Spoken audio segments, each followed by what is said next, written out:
Assalamualaikum warahmatullahi wabarakatuh, teman-teman semua. Semoga sehat selalu. Kembali lagi bersama saya Faris Ardianto. Di video kali ini saya akan lanjutkan untuk part 3 terkait soal-soal yang sering masuk pada saat kita melakukan tes tulis untuk mobil dan truk ya teman-teman. Oke, saya harap dengan video ini bisa menjadi referensi atau tambahan ilmu pengetahuan untuk teman-teman pemula yang ingin mendaftar di suatu perusahaan atau tambang dengan lamaran sebagai driver dump truk atau trailer juga biasa ya. Driver trailer juga yang biasa masuk, karena itu hari pada saat saya tes simper mobil trailer, soal-soal juga ini dia masuk teman-teman. Oke, kita lanjut saja supaya paket data tidak habis. Karena agak panjang ini. 25 nomor. Oke. Soal pertama. Salah satu penyebab engine overhead adalah, jadi A, fan belt kendor, B, engine kurang oli, C, air radiator kurang, D, semua jawaban benar. Jadi teman-teman, semua jawaban ini benar. Penyebab mesin overhead atau demam begitu, panas. Jawabannya adalah D, semua jawaban benar. Oke, kita lanjut di pertanyaan berikutnya. Apa fungsi parking brake? Rem tangan ya teman-teman, yang ini rem parkir. A, untuk mengurangi kecepatan mesin. B, untuk digunakan ketika kendaraan sedang parkir. C, untuk menghentikan unit. D, untuk memperlambat unit dan menghentikan unit. Jadi jawaban yang benar itu B ya teman-teman, untuk digunakan ketika kendaraan sedang parkir, karena soalnya saja parking brake. Jadi ya sementara parkir. Oke. Kita lanjut pertanyaan berikutnya. Apa fungsi service brake atau pedal brake yang rem kaki yang di tengah-tengahnya kopling dengan gas? A, untuk mengurangi kecepatan mesin. B, untuk digunakan ketika kendaraan parkir. C, untuk menghentikan unit. D, untuk memperlambat laju unit dan menghentikan unit. Jadi jawaban yang benar adalah D, untuk memperlambat unit dan menghentikan unit. Kita memperlambatkan biasa pakai pedal. Nah, ketika kita mau berhenti, kita injek juga pedal. Oke, kita lanjut lagi. Komponen yang memisahkan bahan bakar dan air di fuel tank adalah sebagai berikut. Komponen yang memisahkan ini dia: A, water separator. B, air filter. C, fuel filter. D, fat pump. Jadi jawaban yang benar yang saya jawab ya adalah A, water separator. Jadi water separator seperti ini.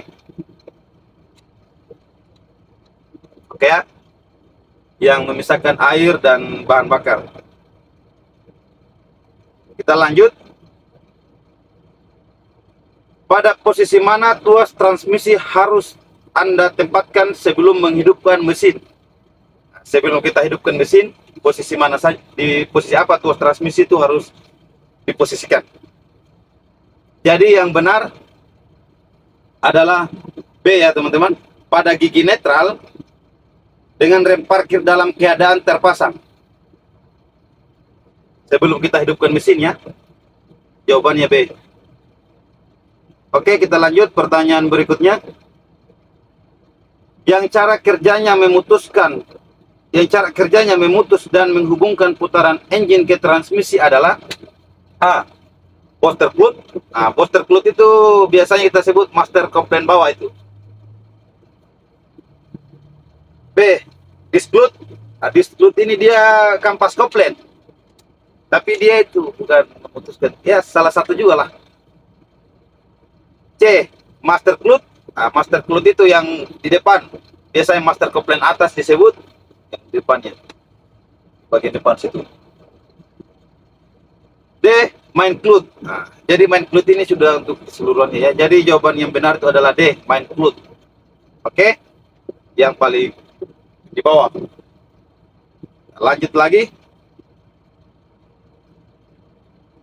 Secara garis besar, transmisi yang ada pada unit berfungsi untuk. Jadi jawaban yang saya jawab adalah A. Mengatur kecepatan dan untuk mendapatkan maju mundur. Jadi transmisi dia untuk mengatur kecepatan dia. Percepatan 1, percepatan 2, percepatan 3, percepatan 4, percepatan 5, dan seterusnya. Kemudian dia juga mengatur maju mundur ya. Itu dia fungsi transmisi. Berikutnya, engine pada unit DT segmen berfungsi sebagai A. Sebagai penggerak unit, B. Sumber tenaga mesin, C. Sebagai putaran roda unit, D. Sumber tenaga yang dapat dikendalikan. Jadi engine pada mobil itu dia adalah sumber tenaga yang dapat dikendalikan. Oke teman-teman, orang yang ada sebut powertrain apa itu. Jadi jawabannya D. Oke, kita lanjut.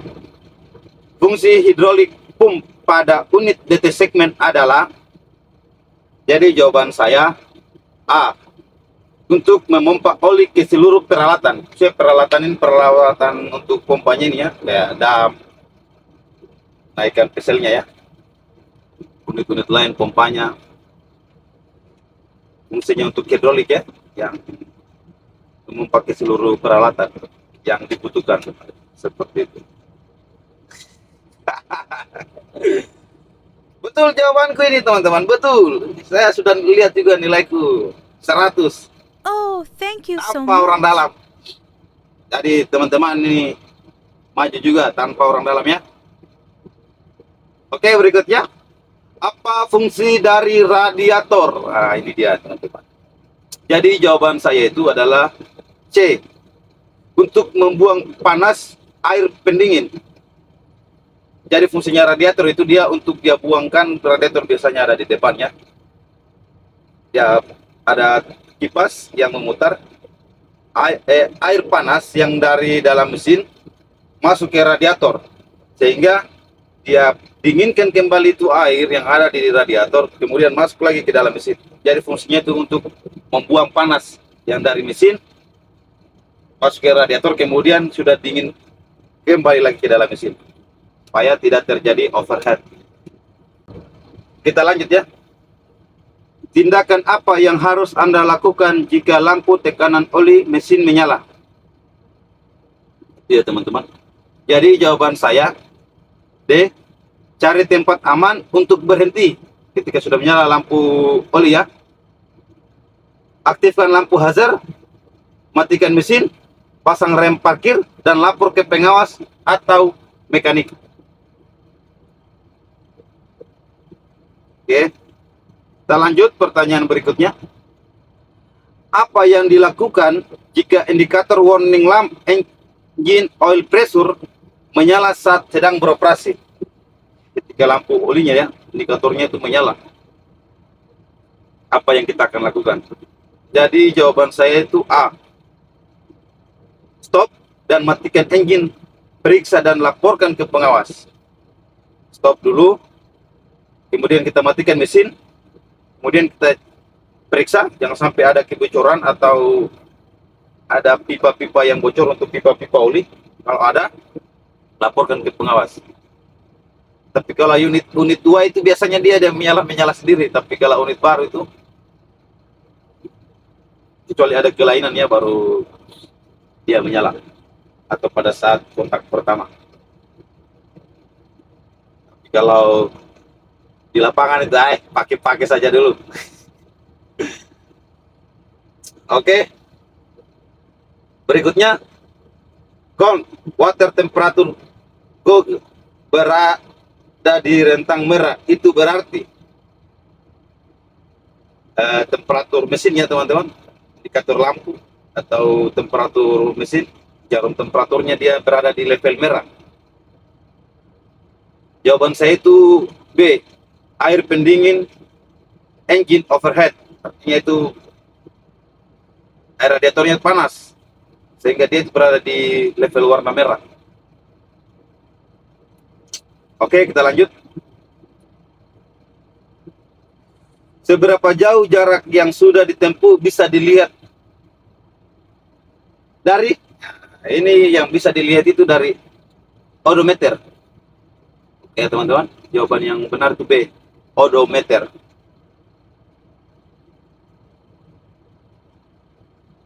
Low engine oil pressure warning lamp menyala, itu menandakan, nah tadi lagi yang lampu oli tadi yang sudah rendah gitu, dia menandakan apa? Jawaban saya itu C, tekanan oli engine kurang dari standar. Karena dia sudah menyala ya, berarti dia kurang dari standar, sudah tidak normal lagi, tidak sesuai SOP, tidak sesuai kebutuhan mesin lagi, jadi dia menyala-menyala itu. Biasanya dia akan laporkan kita di lampu speedometer. Oke, kita lanjut.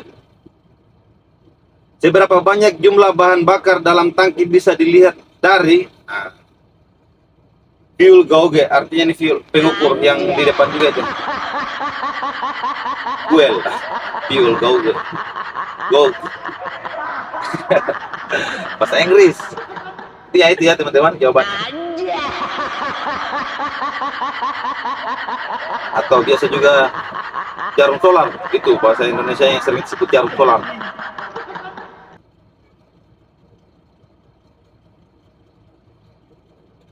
Berikutnya, air pressure warning lamp masih menyala, itu menandakan air pressure warning lamp ini maksudnya itu kayak tekanan ban ya, bukan air itu, bukan air radiator, bukan. Jadi kebanyakan juga teman-teman terkecoh karena ada tulisan air, jadi pikirannya juga radiator atau saringan udara kayak air cleaner itu. Jadi jawaban yang benar ini A, tekanan udara kurang dari standar, biasanya juga akan menyala. Tapi kalau untuk mobil-mobil elektrik itu mungkin ada ya, tapi kalau mobil-mobil yang biasa-biasa itu jarang juga saya dapat. Kemudian charging indikator lamp menyala saat engine hidup, itu berarti, jadi jawaban saya adalah A, pengisian dari alternator tidak berfungsi. Yang biasa lampu kayak aki, lampu yang kayak aki itu biasa itu udah menyala, nah itu lampu indikator untuk chargingnya atau alternator atau dinamo pengisian. Nah itu lampunya, pengisian dan alternator tidak berfungsi. Oke, kita lanjut. Gambar di bawah ini adalah, jadi ini indikator parking brake untuk rem parkir yang ini. Kita lihat dulu. Nah ini. Jadi karena unit yang saya bawa hari ini trailer, jadi rem parkirnya ada dua, remnya ada dua ya, dua remnya. Ini untuk gandengan, ini untuk rem parkir atau parking brake. Jawabannya A ya. Oke, kita lanjut. Gambar di bawah ini adalah, gambar ini dia ini gambar yang ini gambar untuk jawaban jawaban A ya. Lampu peringatan batas air pendingin. Air pendinginnya. Jadi kita lanjut. Kemudian gambar di bawah ini adalah sama, gambar yang tulisan P tadi dengan yang ini sama ya teman-teman, indikator untuk parking brake juga, utara parkir juga ya indikatornya. Kita lanjut. Nah, berikutnya gambar di bawah ini adalah jawabannya A, indikator baterai charging.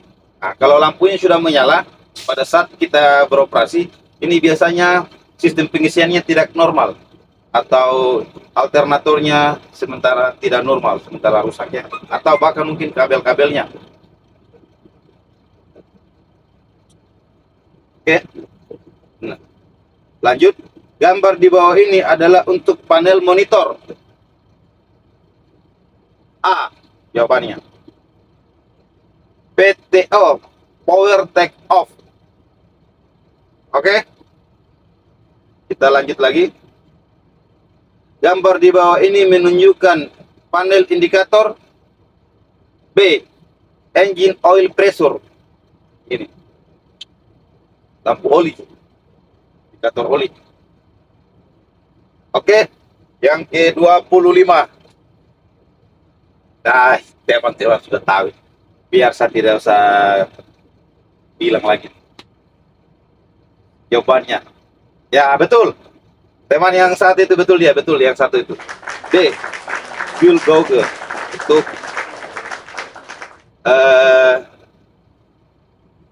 bahan bakar ya, jarum minyak, jarum solar. Kalau di mobil bensin, jarum bensin, jarum bahan bakar ya. Sudah mulai pintar-pintar ini saya punya teman-teman semua ini, sahabat-sahabat ini. Oke, jadi itu pertanyaan terakhir di video kali ini. Kita akan lanjut di video berikutnya, karena soalnya tuh banyak sekali. Saya akan buatkan juga soalnya mobil kren, Exa, DT, trailer, grader, loader, doser, forklift, semua alat berat. Karena saya punya pernah banyak kali melakukan tes tulis ya di perusahaan yang tempat saya bekerja dulu sampai sekarang. Dan di saat saya bekerja di sini di perusahaan ini hampir 11 kali, 12 kali saya melakukan tes tulis dari pada saat pertama masuk, dan saya pada saat tes simper, surat izin mengemudi perusahaan. Nah, setiap alat yang saya operasikan harus punya simper. Jadi alat yang saya operasikan itu di sini ada 11 alat. Karena grader tidak ada di tempat saya bekerja ya, kecuali di tempat lama yang saya bekerja dulu. Nah, itu ada simpernya. Tapi di rumah tidak bawa. Oke, itu saja video dari saya. Semoga menjadi referensi motivasi untuk teman-teman semua yang ingin menjadi seorang operator atau driver di suatu perusahaan. Semoga teman-teman semua bisa bekerja ya. Untuk teman-teman yang belum bekerja dan yang sudah bekerja, utamakan kesehatan, keselamatan. Jangan terlalu polando.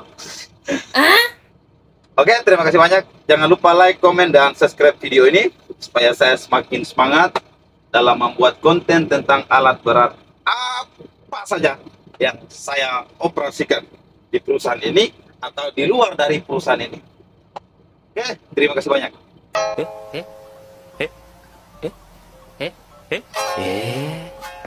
eh